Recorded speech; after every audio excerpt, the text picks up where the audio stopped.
بەناوی خۆی بەخشندەی میهرەبان بینەران و بیسەرانی خۆشەویستی کەناڵی ئاسمانی پەیام لە هەرکوێ یەگەن سڵاوی گەرمی ئێمەتان پێشکەش بێ و ئەم کاتە و هەموو کاتێکتان باش. خۆشحاڵ و بەختەوەرم لە ئەڵلقەیەکی نوێی بەرنامەی باس و خواز بە دیداری ئێوەی عزیز و خۆشەویست شاد دەبمەوە. لە باس خواسی ئەمڕۆماندا باز لەوە دەکەین کە کێ دەکەیتە هاوڕێی ژیانت.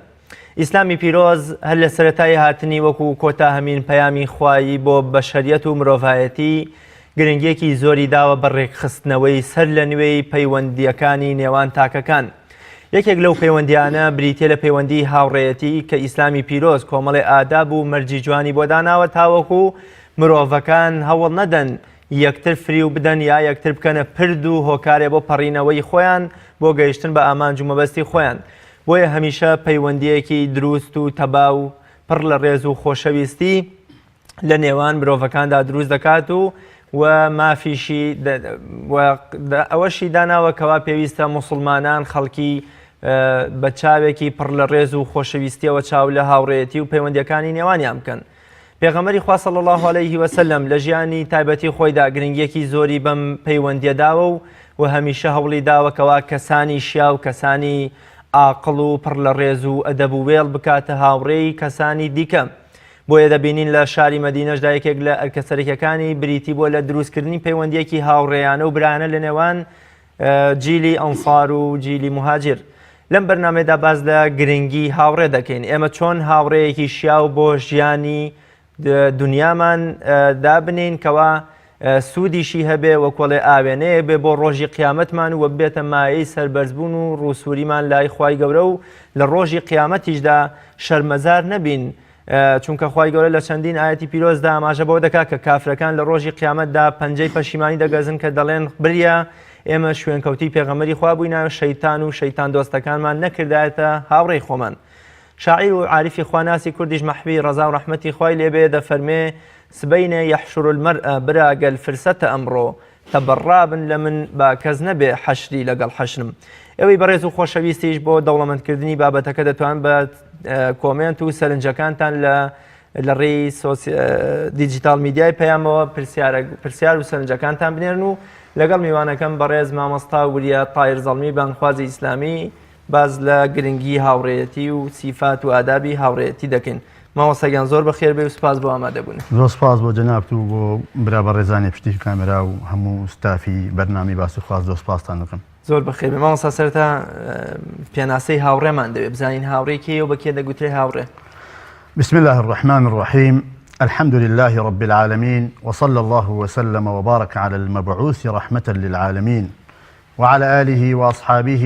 ومن دعا بدعوته وتمسك بشريعته إلى يوم الدين. رب اشرح لي صدري ويسر لي أمري واحلل عقدة من لساني يفقه قولي. سرتا سپاسی خوای پەروەردگارەکەین لەسەر تەواوی نیعمەتەکانی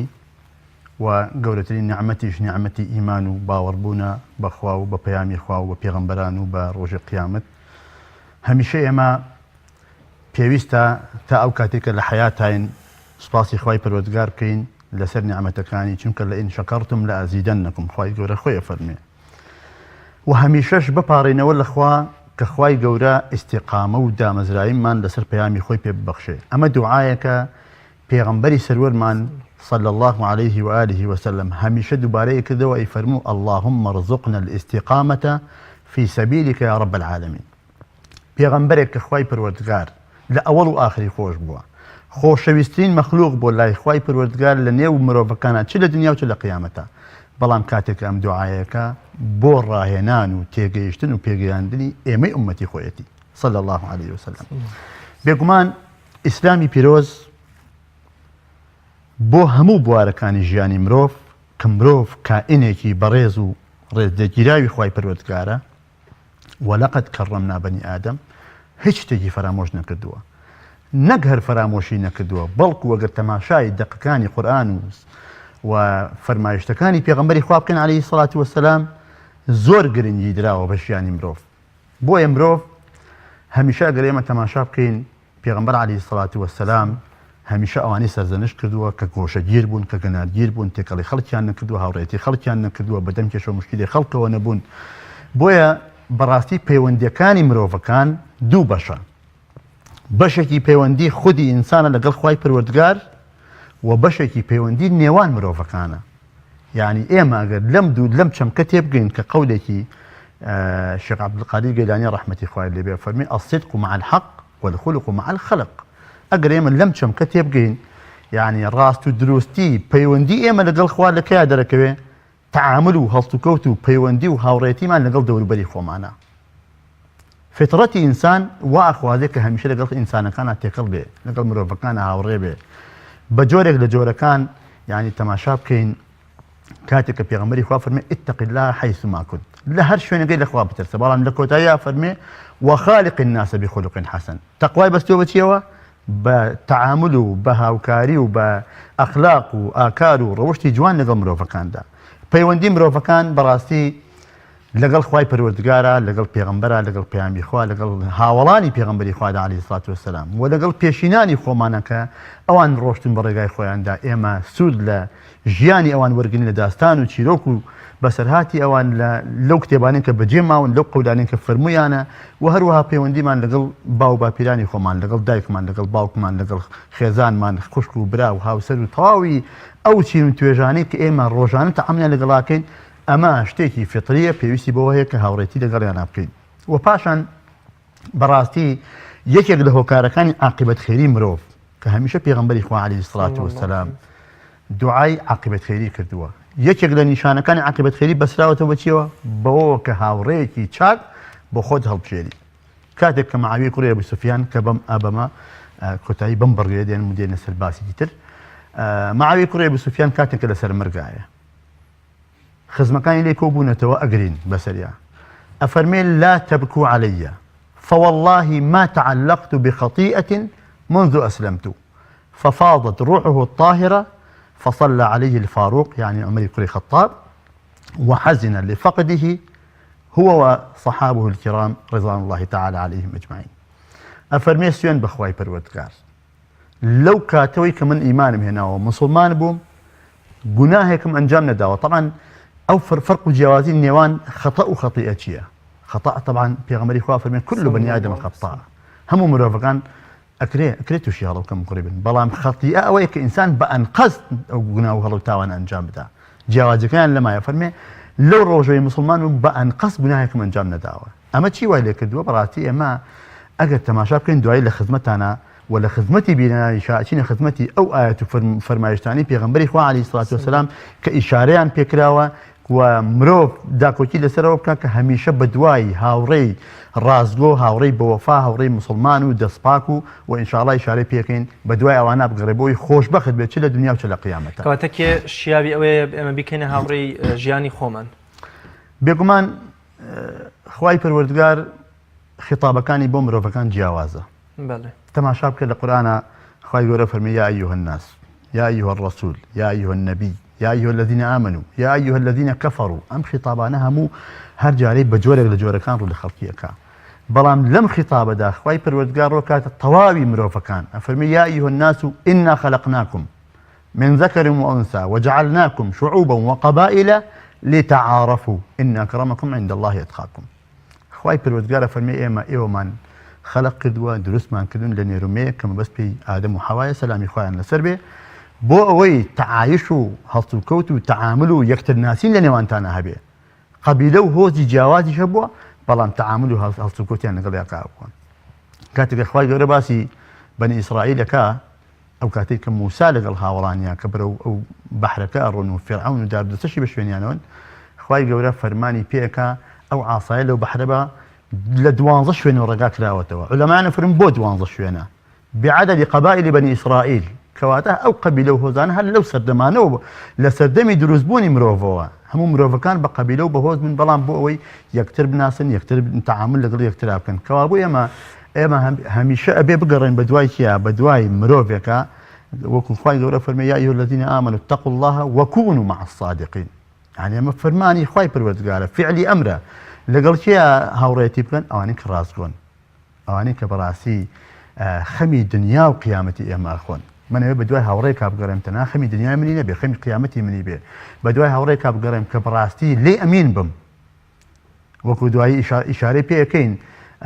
گەرخواانە خواست هاوڕایەتی و هاوڕایەتی کەسێکمان کرد بەنە ڕازگۆ دەرچوو ڕازگۆ نەبوو ینی لە قسەکانیان ڕازگۆیت پێوە نەبینی ئەو بەرەو هەڵدێر دەبا بەرەوە دەبا کە تووشی فری و دەدا لە خشتە دەبا وە کاتێک گەزانین کە وەکوڵێن کار لە کار ترازا و تازە بەناڕەحەت گەڕێتەوە سەر وسکەی خۆت بۆیە گرنگە مرۆڤی مسلمان هەمیشە بدوای کەسانی دەستپاک کەسانی دەمپاک کەسانی بە ئەخلاق و ڕەوشت کەسانێک کە خەمخۆری قیامەتی ئەو کەسە بن بەدوای ئەو کەسانە بگەڕێن. زۆر باشە مامۆستاکاتە هاوڕێیەتی تەنها شتێکی وەکو جەنابیشت ئاماژت پێکرد شتێکی دنیایی نیە و پەیوەندیەکی دنیای نیە بەڵکو شتێکە پەیوەندی بە قیامەتەوەیە تەنانەت پێغەمبەری خوا صلی الله علیه وسلم لەو فەرمودەیە کە ئاماژە بۆ دەکات کە حەوت چین هەن لە ڕۆژی قیامەتە لەژێر سێبەر عەرشی خوادا حەشر دەکرێن و گەرما و ناڕەحەتی و ڕۆژیان بەرناکەوێ دوو کەسن کە لەبەر خاتی خوا یەکتریان خۆش دەواتە دوو کەس بوون هاوڕێی یەکتر بوون کەواتە هاوڕێیەتی وەکو لایەنێکی قیامەتی و لایەنێکی دنیاییشە بەتەئکید خۆی ئەوە طبعا حدیثی قودسیە کە پێغەمبەری خوا ئیجارەتەوە سبعة يظلهم الله في ظله يوم لا ظل إلا ظله خۆی گەورە خۆی فەرمێ حەوت تاقم لە ڕۆژی قیامەتە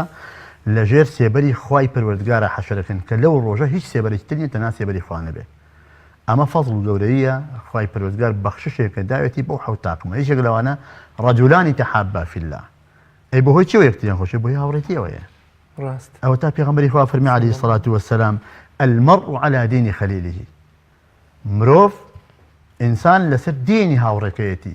فلينظر أحدكم من يخالل هەر یەکێک لەیەوە با بزانێ هاوڕێتی چیەکە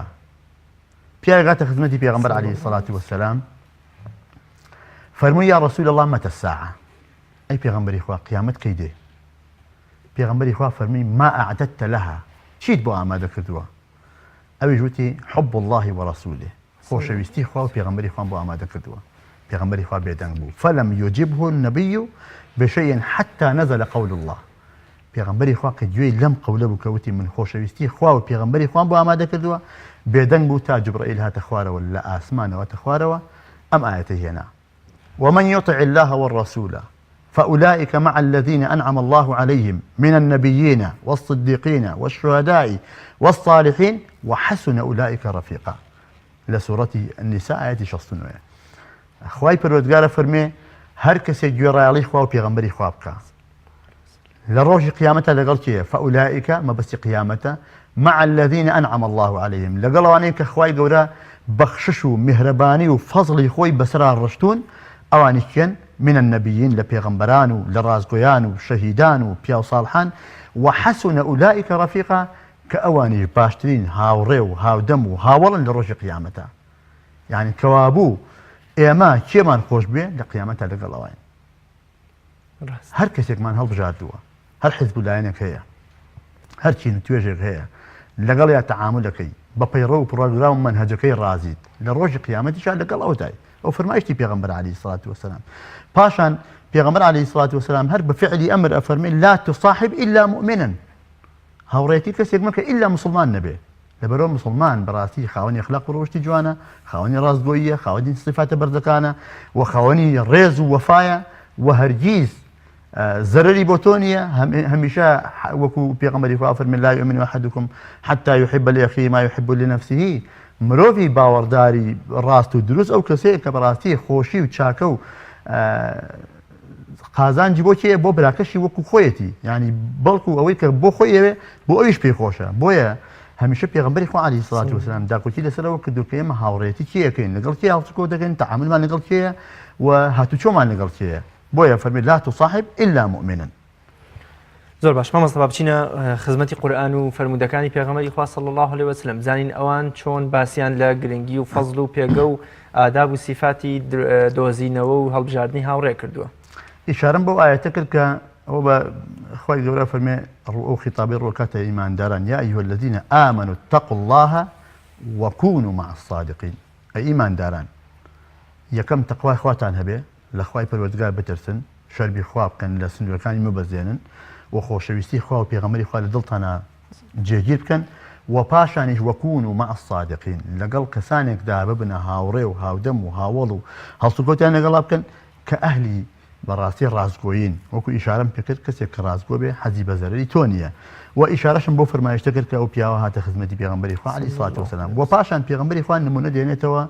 لە حەدیثی صەحیحە ئەفەرمێن نمونەی هاوڕێی چاک و هاوڕێی خراپی بەچی هێناوەتەوە هاوڕێی چاک و خراپی بەوەی هێناوەتەوە پێناسەی کردووە یان شوبهاندوویەتی بە کەسێکە دوکانی بۆن فرۆشتنی هەیە دوکانی ئەتری هەیە تۆ ئەگەر بەلای دوکانەکەشیا بڕۆی خۆگەر هیچیشی لێ نەکڕی بۆنێکی خۆشە هەڵەمژی بەڵام کەسێکی تر کە ئاسنگەرەکە لەگەڵ ڕێز و حرمەتمان بۆ تەواوی پیشەگەرەکان بۆوانی کە پیشەیان هەیە و مێنەکەیانەوەیە ئەوی ژەر کەسابەتێکە بەڵام پێغەمبەری خوا طبعا ئەمەی بۆ نمونە هێناوەتەوە کە ئینسان هەمیشە بگەڕێ بە دوای هاوڕێی چاکە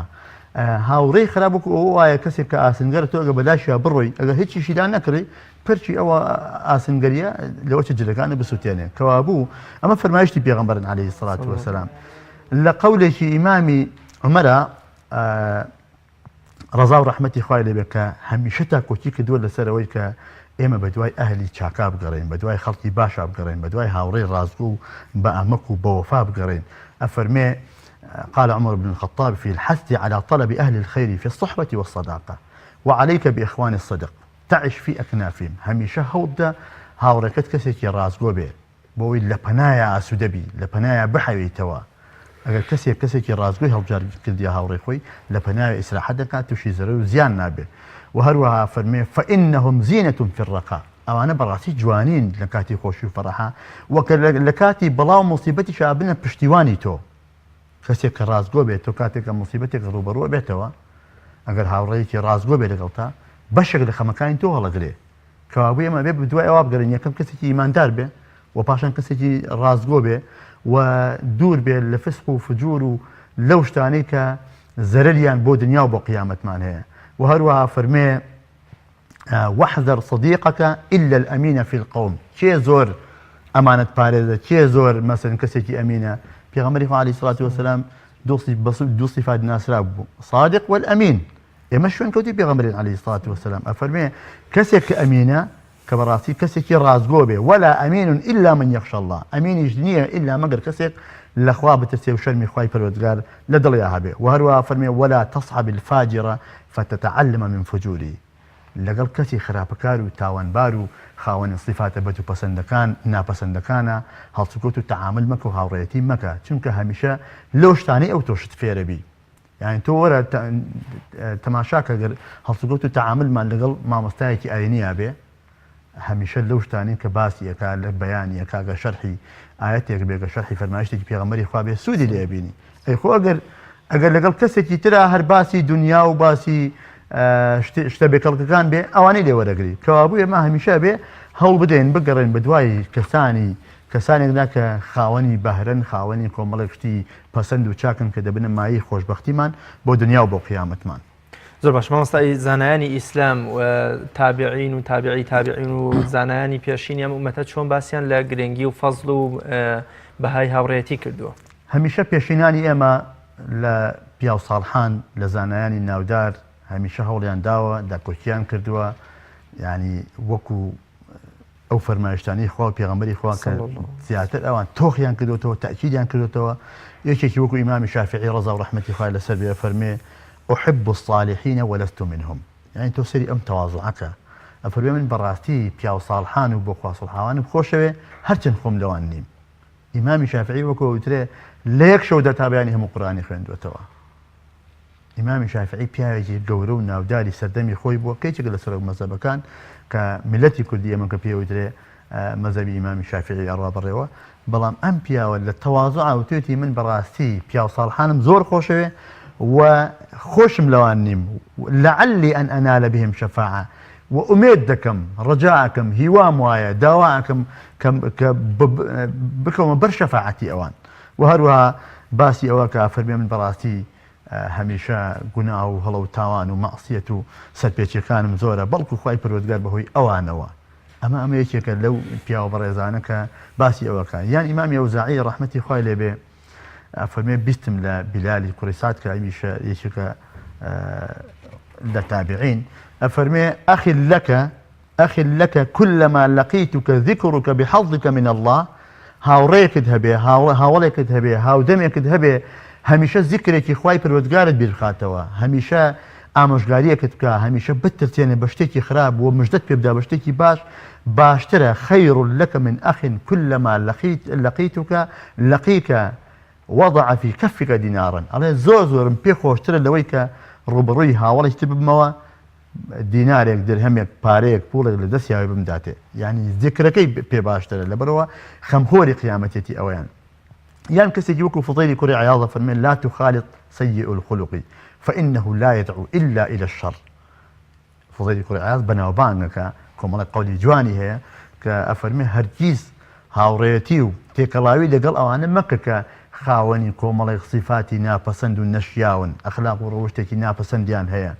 چونك أوانا هيج كاتك هر كاتك دواء كان هر شتيقكن إلا لخرابو تاوانا خويا بينيتوا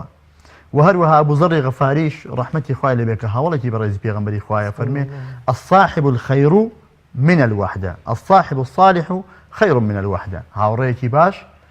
هاوريتي دسباك ودمباك وداوين باك وبأخلاق باشتر وقدوي كقوش جير بي وبتنها جيان بربقي مروف نابي بخوي بيجي بتنها وقول سرتاش وإشارة بيقر مروف براسي وكو لحديثي بيغمبر عليه الصلاة والسلام فرمي كسيك مبي باشترا بروا بكول دار بيني وبروا لبازار تيكالي خلق كاو سوداء ومعاملة لقل خلقياب كاو دويك لولا دستي لي بانكاته ولا شوي انت دا فرمي بيم خوشة كسيك تيكالي خلق كاو كي شو معاناتي خلقي هالقري باشترا وقدوي لكنجو سوتي مزلوتي كدابني شو خلقي عبادات به خوابو اما اومان بي عليك اگه تماشایم قودانه بکەین وتەیزانایان لە علەمایان لە تابعین و تابعی تابعینیان لە هاوڵانی بەڕێزی پێغەمبەری خوا عەلەیهی سڵات وسەلام ئەوەمان بۆ بەدەرەکەوێت کە هەمیشە داکۆکییان لەسەرەوە کردووە کە مرۆڤی باوەڕدار و ئیماندار هەمیشە ئەوداڵی گەیشتن بێ بە هاوڕێیەکی ڕازگۆ و دەستپاک و دەمپاک یان یەکێک لە پیاوێک بە داودی طائی وت وەسیەت و ئامۆژگاریم بۆ بکە ئەویش وتی فەقالە ئیصحەب ئەهل التەقوا هاوڕێیەتی و هاوڵایەتی خلقي أهل التقوى بك فإنهم أيسر أهل الدنيا براسي أوان كمتر بايخيان بدنيا داوة كمتر ببواري الدنيا خويان مشغول كردوا وأوان كسان شلكاتي محنته ومعاناتنا راح كان دا باشتين هاوكارن بوتو أهل التقوى إما هميشا بدم كشكان ما نوهن وإما جعبه هميشا وابين بو أوان أقر هاوريتي هركسيك مان كر بأمك بين لقليا بوفا بين رازقو بين وبشوازك بين خمخوري قيامتي الدنيا شو قيامتشي يعني يشغل بيواني تلك ابو جعفر رحمه الله عليه ايش بهمان شو قولك جواني هي فرمي لا تجالسوا اهل الاهواء هميشه هولدن لقل كسانك بدواي ارزو هواي خوي انا اقرن ويلن بدوايا هميشه لقل وانا دامنيشن هل سكوتيان لقل مكان هاوريتيان مكان فانهم الذين يخوضون في كتاب الله يعني في ايات الله او انا كسانك قالتو استهزاء بشيكن بآياتكاني قرآن تو غير كسيك لما جيسيك دابني شو غيبتي تيابك لو بيدن يجبي توش بجداري لو غيبته شو جا كسيك دجايتي قرآن كسيك مثلا بيرو بروجرام منهج وياسايك داينا وبود جايتي كدني دينا تو بروي هلي بجري بيك تهاودموا اولو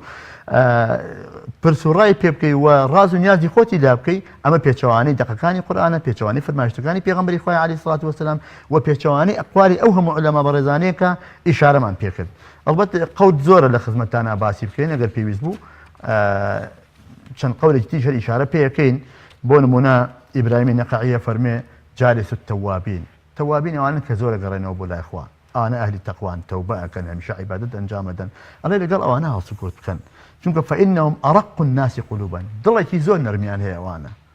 ئەوەی کە زیاتر لە خوانندگی دڵی زۆر نەرمترە ورحمة الله أقرب إليهم وبەڕاستی ڕەحم و سۆز و بەزەیی و میهرەبانی خوای پەروەردگاریش لەوانەوە زۆر نزیکە کەوابوو بەراوردێکی دنیاییشی بکەین کەسێک کە تۆ زەرەری بۆت هەبێ ئەبێ لێی دوورکەویتەوە کەسێک قازانجی بۆت هەبێ لێ نزیکە بیتەوە و هەروەها ئێمە چۆن ببینە هۆکار ئەتوانین ببینە هاوڕێیەکی باش بۆ ئەوەی کە هاوڕێکەمان لە خراپ و تاوان لا بدەین هاوڕێکەمان بگێڕینەوە و ئەو فەرمایشتەی پێغەمبەری خوش کە ئیشارەم پێ کرد فلينظر أحدكم من يخالل هەر یەکێک لەوێ با بزانێت کێ هەڵەبژێرە و کێ کاتە هاوڕێی خۆی زۆر باش مامۆستا باز لەوە بکەین بزانین مافی هاوڕێ بەسەر هاوڕێکەوە چییە ئایا لە هاوڕێتیا کۆمەڵێ ماف و پاراستنی ئەم پەیوەندیە دێتە ئاراوە ئەو مافانە کامانن کە پێویستە مرۆڤ چۆن ڕەچاوی ئەو مافی برادەرەکەی بکە و برادەرەکەشی ڕەچاوی مافی ئەم بکە بێگومان هاوڕێی باش ئەو هاوڕەیە کە لە کاتی میحنەت و معانات و موسیبەتە بەڕاستی هاوڕێت بێ ئەنجاری وا هەیە تۆ کە کەسێک نەخۆشیێکی دەگمەنی هەیە کەسێک نەخۆشیێکی کوشندەی هەیە یعنی ئەگەر هاوڕێ لە دەور تاکۆ نەبنەوە هاوکارت نەبن مەسن قسەی خێرت بۆ نەکەن دەستبارت نەگرن بۆ خۆی بەتەنیا بمێنیتەوە بێتاقە دەبی غەمبارترەبی ناڕەحەتترەبی ینی بەدەست کێشەکانەوە هەڵ ناکەی بۆیە هەمیشە هاوڕێ وەکو لە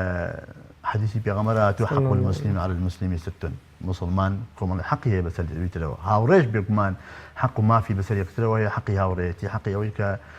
بەدەم کێشە گرفتەکان یەکترەوە بچن بەدەم داوەت و بانگواز یەکترەوە بچن و پێکەوە هاوکار بن بۆ ئەوەی خۆیان بگەن کەناری ئارام و هەمیشە بەهۆی هاوڕێ چاکەوە تۆ ئەبیتە مرۆڤێکی بەختەوەر یعنی کەسێک بیاوێ کامران و بەختەوەر بژی ئەوێ بەڕاستی سوود لە تاقە و توانە و علم و سەقافە و تێگەیشتنی هاوڕێکەشی وەرگێ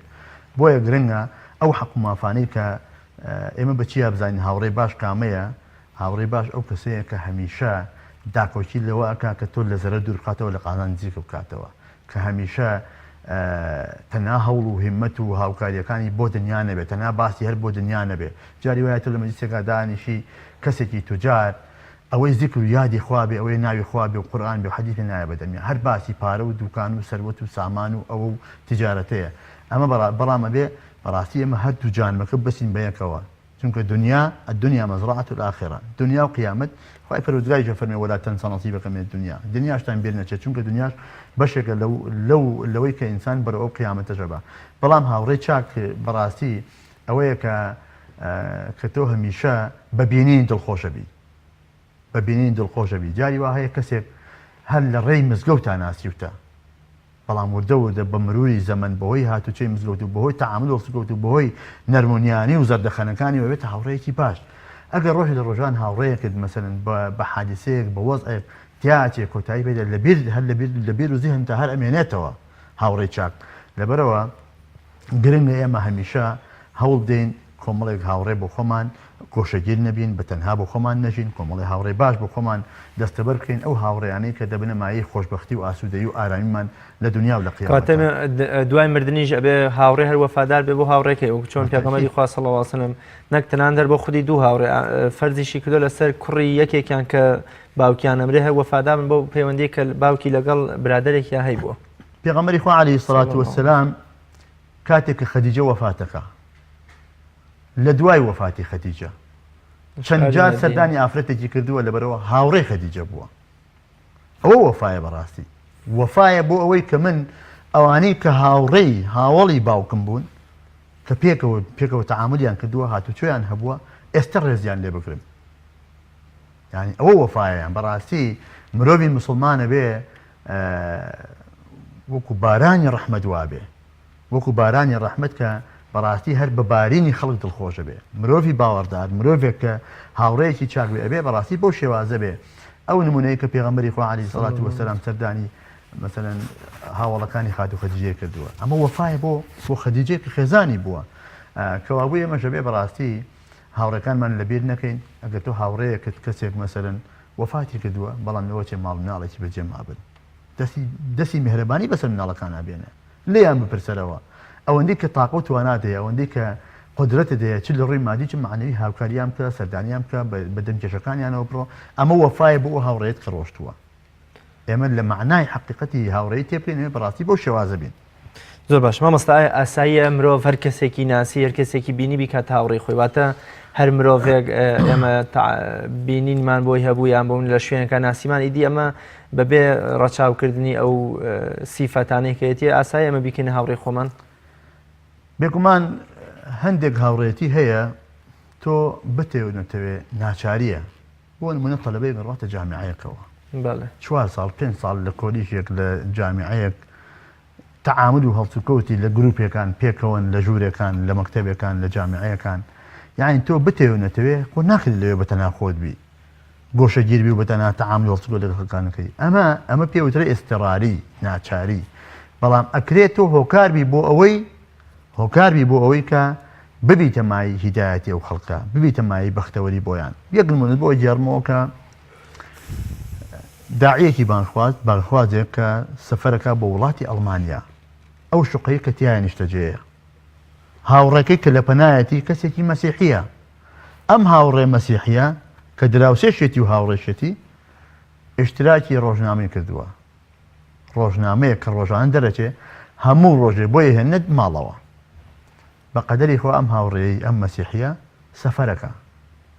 سەفەرەکە یەک دوو مانگ نایەتەوە بەڵام کاتێک کە یێتەوە ئەمەی کە دراوسی بووە وەک پاراستنی مافی هاوڕێتی و دراوسێتی هەرچی ڕۆژەکە ئەم ڕۆژنامەی بۆ هاتووە لەسەر یەک هەمووی بۆ هەڵچنیوە بۆی داناوە کاتێک کە ئەم کابرای مەسیحیەتەوە ئەبینێ یەک ڕۆژنامەی نەفۆتاوە هەموو ڕۆژە هاتوتە بەردەرگا ئەمیش بۆی هەڵگرتووە ڕێگاوا بۆیە باتەوە کاتێک کە وەریەگرێ ئەڵێ ئەمە چۆنی ئەم ڕۆژنامانت پاراستووە بۆ هەڵگرتووم ئەویش ئەڵێ ئێمە دینەکەمان وا فەرمانی پێکردوین کە چاک بین لەگەڵ هاوڕێ کە چاک بین لەگەڵ دراوسێ وەکو پێغەمبەری خوا فەرمێ جوبرائیل ئەوەندەی تەئکید کردەوە مەزانی میراث لە دراوسێ بە کە مافی دراوسێین پاراستووە ئەبەم هەڵوێستە جوانە ینی بە عەمەلی بەڕاستی بە هەڵوێستێکی جوان بووە هۆکاریەوەی کە کابرای مەسیحی ئیمانی هێناوەتی ئەشهەدو ئەن لا ئیلاهە ئیلا الله وەشهەدو ئەنە محەممەد ڕەسوول الله کەوابوو ئێمە هەندێک هاوڕێتی هەیە جاری وهەیە تۆ سەفەرەکەی بۆ وڵاتێک لە تەیارەیەکای 5-6 ساعت لە تەیارەکەی ئەوەی لە پەناتۆ دانیشتووە خۆ ناکرێ هەر بێدەنگ بی و قسەیەکی لەگەڵانەکەی مەسەلەن سەلام و کەلامی یەکتر ناسینێ ئەمە هەندێکت پێوترێ ناچار یان بازرگانی تۆ جاری وا هەیە بازرگانی لەگەڵ کەسێک کاکەی بۆ نمونە ئەمانین کە ئێستا لە وڵاتی خۆمانەوە چون بۆ سین و چەند ڕۆژ لەوێ پێکەوە من نوێنەوە ئەم هاتوو چۆ ڕۆشتن و هاتنە ناکرێتەوە هەربەتەنا بۆ خۆت بێ مەسەلەن تەعامل هەڵسوگەڵ لەگەڵ خەڵکیا بکەیت ئەمانە کۆمەڵێک هاوڕێتیە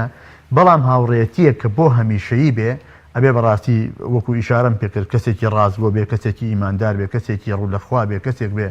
کە بەڕاستی خاوەنی صفاتی بەرز و پەسەند و شیاو بێ کەسێک بێ کە زەرری بە کۆمەلگانە بێ بەڕاستی بەینی بە کورتەکەی کەسێک بێ ئەوە ئەبێتە هاوڕێتی هەمیشەیی بەڵام هەندێک هاوڕێتی کە پێیانەوترێ هاوڕێی کتوپڕی یان هاوڕێی کاتی یان ناچاری ئەوە ئینسان بەدەست خۆی نییە و ئەکرێ مەسەرەن تەعاملیشان لەگەڵا بکە ببێتە هۆکاری هیدایەتیشی باش مامۆستا مرۆڤ دەتوانێت بۆ منە ببێتە هاوڕێی دایک و باوکی دایک و باوک بنە هاوڕێی کوڕەکەیان ببێت بنە هاوڕێی کچەکەیان بۆ منە تۆ گەنجێک هەیە چۆن ببێت ئایا ئاساییە بۆ ئەمە پێی دەگوتێ هاوڕێتی کە لەگەڵ زانایەکدا لەگەڵ مامۆستایەکی یانیدا لەگەڵ پیاوێکی ڕیشسپیدا ئەمەژەر پێی دەگوتێ هاوڕێتی بەتەکید باشترین پەروەردە بۆ دایک و باوکەکان بۆ مناڵەکانیان ئەوەیە کە وەکو هاوڕێ تەعاملیان لەگەڵا بکەن باشترین پەروەردە یعنی ناکرێ من کاتێککە پێغەمبەری خوا عەلەیهی سەڵات وەسەلام پیاوێک دێتە خزمەتی ئەبینێ حەسەن و حوسێنێکیان بەسەر شانێتێکیان باوەشێتی و کابرای سەری سوڕەمێنێ ئەڵێ ئەو مناڵانە بۆ واکەن ئاڵێ ئەوان مناڵە و حەزی بە یاریەوە ویش دەڵێ وەڵی پێغەمبەری خوا من دە مناڵەمەیە کە هەر ئەڕۆ مۆهەرێکی بۆ شوێنێک ڕاکە تا ئێستا کەسیشیانم ماچ نەکردووە پێغەمبەری خوا فەرمی من لا یەرحەم لا یورحەم ئەوەی ڕەحم و سۆز و بەزەینی بە ڕەحم و سۆز و بەزەیی خوا شمولی ناکە بەڕاستی باشترین پەروەردە بۆ ماڵ و مناڵی خۆت ئەوەیە کە تۆ وەکو هاوڕێ تەعامل لەگەڵ بکەیت لەگەڵ کوڕەکەتا لەگەڵ کچەکەتا لەگەڵ خێزان تا ئەو تەعامل و هەڵسوگەوتە وەکو هاوڕێ بێ بەڕاستی گوێشت بۆ گرێ و لە قسەشت دەرناچێ و تەعاملی هەڵسوگەوتی لەگەڵ باوکە لەگەڵ دایکە وەکو هاوڕێ تەعاملکردن باشترین مەحەبەت و خۆشەویستی ئولفەت ئەبە لەو ڕێگایەوە دروسە بێ یعنی ئەگە بمانەیە خۆشەویست بین لە ناو یەکترا ئەبێ وەکو هاوڕێ تەعامل لەگەڵ یەکترا بکەین زۆر باش مامۆستا زۆر جار دایک و باوکەکان کۆمەڵگە خەمخۆرانی خەڵک کە باز لە هۆکاری لادان و وەرگەڕانی گەنجەکەکەن لە ئیسلام یا لە بەها جوانەکان یەکێک لە هۆکارەکان باز لەوە دەکەن کە هاوڕێی خراپ هۆکار بۆ ئەوەی کەم گەنجە بۆن واز لە مەکتەب بێنێ واز لە نوێژ و جەماعەت و دەرزی قورئان بێنێ یان بۆ فێری کۆمەڵی ئاداب و شتی ناشرین بێکە لە کۆمەلگا بێزرا و ناشرینن بۆچی ئێمە هەمیشە لە کاریگەری هاوڕێ خراپەکان دەترسین بەسەر هاوڕێ چاکەکانەوە بۆچی ئەم هاوڕێ چاکە نەیتوانیوە هەمان کاریگەری وەکوڵێ ڕاکێشان و ئاراستەکردن و گۆڕانکاری لەم گەنجە خراپەدا دروست بکە خۆی بەڕاستی بێئە ژینگە ظروف قۆناغەکانی ژیان گۆڕانکاری بەسەر شتەکان ناهێنێ ئیشارەم بۆ کرد من نمونەی ئەو مەسیحی مێنایەوە بۆهۆی تەعامل و هەڵسەکەوتێکی جوانەوە کە بە عەمەلی لێ بینیوە ینی صفاتێکی جوانی لێ بینیوە مسڵمان بووە بەڵام بێئەکە بەڕاستی کە لەم دنیای عەولەمەی ئەمڕۆ کە لە پێشکەوتنی تەکنۆلۆژیا بەداخەوە ئەم ئەنتەرنێت و ئەم تۆڕە کۆمەڵایەتەکانی وەکو فەیسبوک و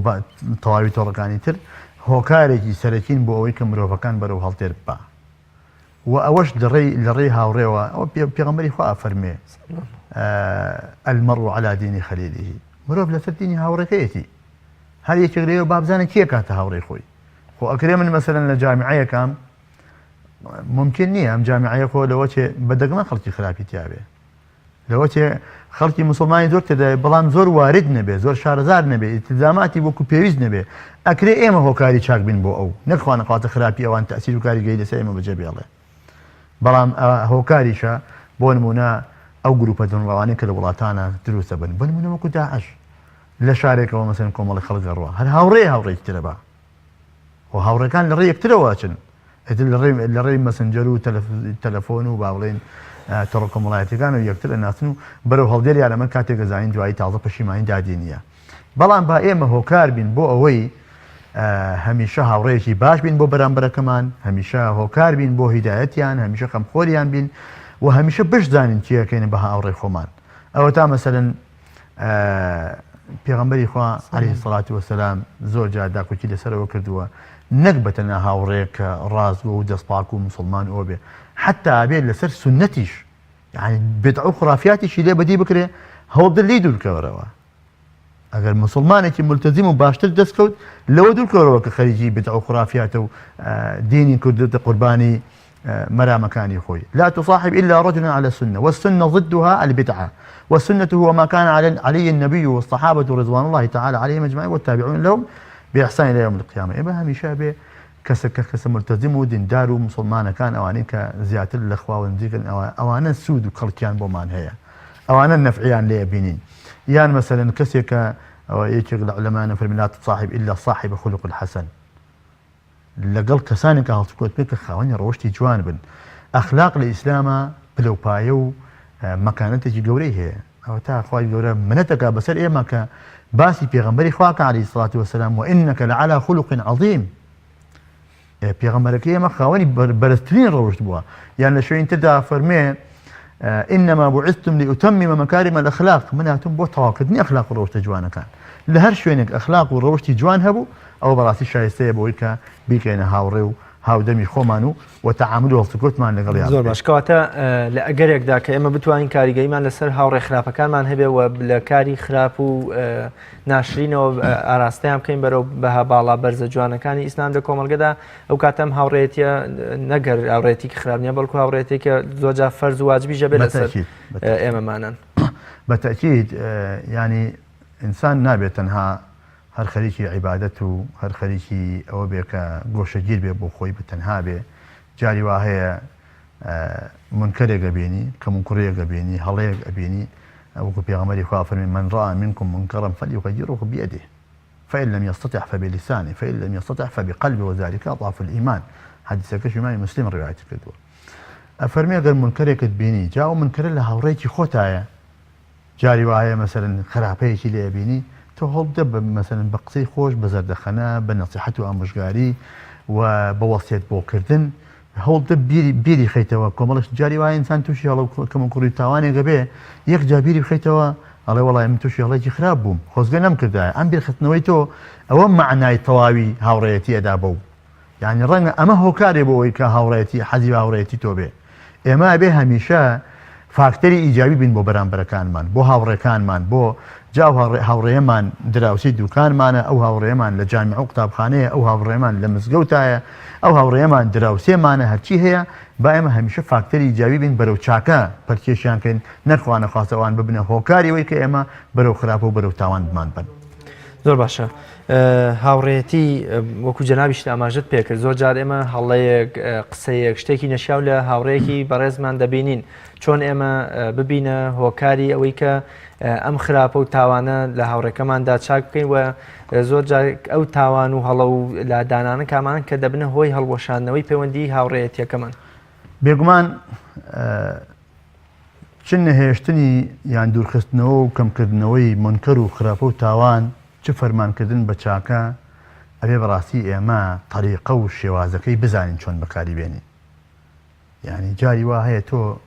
هاوڕێیەکت برادەرێکت هەڵەیەکی ئەنجام داوە ئەگەر ئوسلوب و شێوازی پێوتنەکەت لە جێی خۆدا نەبێ لە کاتی خۆیدا نەبێ وەکو یەکێک لە زانایانە فەرمێ هەر کەسێک نەسیحەت و ئامۆژگاری کرد بە عەلەنی ئەوە فەسحی کردووە ئەوە بەڕاستی نەسیحەتی نەکردووە، ئامۆژگاری نەکردووە، ئەوە فەسحی کردووە شکاندوویەتی ناشرینی کردووە. نەسیحەت و ئامۆژگاری ئەوەیە کە بەتەنها بێ دەست بێنە بەسەر شانیەوە پیاسەیەکی لەگەڵا بکە و وەکو وتراوە الأمر بالمعروف بالمعروف والنهي عن المنكر بالمعروف، يعني فەرمان بە چاکە بە چاکە ئەکرێ و ڕێگەی لە خراپە بە چاکە ئەکرێ. کاتێککە پێغەمبەری خوا فەرمی عليه الصلاة والسلام بدأ الإسلام غريبا وسيعود غريبا كما بدأ فطوبى للغرباء. ئیسلام بە غەریبی و بە نامۆیی هاتووە وسەر لە نوێ جارێکی تریش بە غەریبی دێتەوە فطوبى للغرباء، خۆشبەختی بۆ ئەوانەی کە لەو غەریبیە خۆیان بینیوەتەوە. حەزیان کردی پێغەمبەری خوا چێن ئەوانە؟ فەرمووی الذين يصلحون الناس إذا فسدوا، ئەوانن کە هەمووی ئیسلاحی بەشەریەت دەکەن لە کاتێکدا کە تووشی خراپ و تاوان بوون. ئێمە ئەمڕۆ بیرمان نەچێ هەروەکو چۆن کۆمەڵێک کەناڵی هەندێک کەناڵی کەمی ئیسلامی هەیە، شتی باش و چاک و پەسەند و ئەخلاق و ڕەوشی جوان بەگوێی خەڵکادەن پیشانی خەڵکدەن. کۆمەڵێک کەناڵی تریش هەیە هەمیشە هۆکارن بۆ تێکدانی شیرازەی کۆمەڵایەتی، بۆ تێکدانی شیرازەی خێزانەکان، بۆ تێکدانی بۆ نەهێشتن و کەمکردنەوەی ئەخلاق و ڕەوشی جوان. بۆیە ولا إصلاح إلا بالمعروف، إصلاحی کۆمەلگا بە خەڵکی چاکە کرێ. يعني ئێمە ئەبێ هەمیشە بە دوای خەڵکێکا بگەڕێن کە ئیسلاحیان پێ بگرێ. ئێمە ئەبێ بۆ خۆمان ساڵح بین و بۆ ئەبێ مصلحی بین بۆ دەوروبەر و مجتمع و کۆمەلگامان. جاکە توانیمان هەڵسوکەوت و تعاملمان لەگەڵ ئەو خەڵکا کە خراپە و تاوانێکی ئەنجام داوە بە ئیسلاح و بە چاکە و بە فەرمانکردن بەخوای فەرمانکردن بە چاکە، بەڵام بە ئوسلوبێکی نەرمونیان، بە ئوسلوبێکی جوان و بە ڕێگایەکە لێمان وەربگیرێ. نەخوا نەخواستە ببینە هۆکاری ئەوەی کە زیاتر سوور بێت لەسەر ئەو تاوانەکە ئەنجام. زۆر باش مامۆستا هەمیشە هاوڕێ وەکۆڵێ هاودەم و ڕێنیشاندەر و ڕاستکەرەوە و بەونە زۆرجار تااقەت و مایەی ئیسراحەتە بۆ هاوڕێکەی. قسەیەکیش هەیە لە کۆمەڵگەی ئێمەدا دەگوترێت کتێب باشترین هاوڕێیە. ئایا کتێب دەکرێتە هاوڕێ وەکۆڵێ ئەو سیفەت و ئاداب و ڕێنمایانی کە لە نێوان هاوڕێکاندایە هەر لە کتێبی بۆمە قورئانی پیرۆز کەمایی بۆمە بەختەوەرکردن، ئاراستەکردن، ڕێنماییکردنی مرۆڤەکانە تا ئەگاتە کتێبێکی ترکە سوود و قازانجی بۆ مرۆڤەکانێ. ئەتوانین ئێمە کتێب بکەینە هاوڕێی خۆمان؟ بەتاکید یەکێک لە هاوڕێ هەرە گرنگەکان کە ئەمڕۆ ئێمە سوودی لێ بینین کتێبە و بەتایبەت قورئان، چونکە ئەلا بذکر الله تطمئن القلوب. ئەم قورئانە خوای گەورە ناردوێتی خۆی باسی یەکا لە قورئاندا فەرمێ ئەم قورئانە ڕەحمەتە، ئەم قورئانە شیفایە، ئەم قورئانە هیدایەتە، ئەم قورئانە ئارامی بەدڵ ئەبەخشێ. یعنی ئێمە ئەگە بتوانین وەکو هاوڕێ تەعاملی لەگەڵا بکەین، نەخوا نەخواستە مەسەلەن بە مانگ لێ نزیک نەبینەوە، ڕەمەزان بۆ ڕەمەزان ختمێکی بکەین. هەوڵ بدەین بە دێراسەیەکی ورد ئەگە بتوانین تەفسیرەکانیش ئێستا ئەمڕۆ سواز بە خوای پەروەردگار زۆربەی ماڵەکان مەکتەبەیەکی تێدا و چەندین تەفسیر تێدا و تەفسیرەکانیش کوردین زۆربیان. یعنی هیچ بیان و بەڵگەیەک نەماوەتەوە، پاساوێک نەماوەتەوە بۆەوەی کە ئێمە لێ دوورکەوینەوە. ئەو ئاەتانەی قورئان ئەگە بە دێراسەیەکی جوانەوە بیخوێنیتەوە بەڕاستی ئارامی بەدڵەدا. و بەدەر لە قورئانی پیرۆزیش ژیاننامەی پێغەمبەران سەڵات سلامی خۆیان لەسەر بێ، ژیاننامەی هاوڵان و پیاوچاکان، ئەو کتێبە فقیانە و کتێبانەی کە و شەرحی فەرمایشتەکانی پێغەمبەری خۆیان کردووە صلی الله علیه وسلم، هەرێکێک لەوانە بەڕاستی ئەکرێ وەکو هاوڕێ،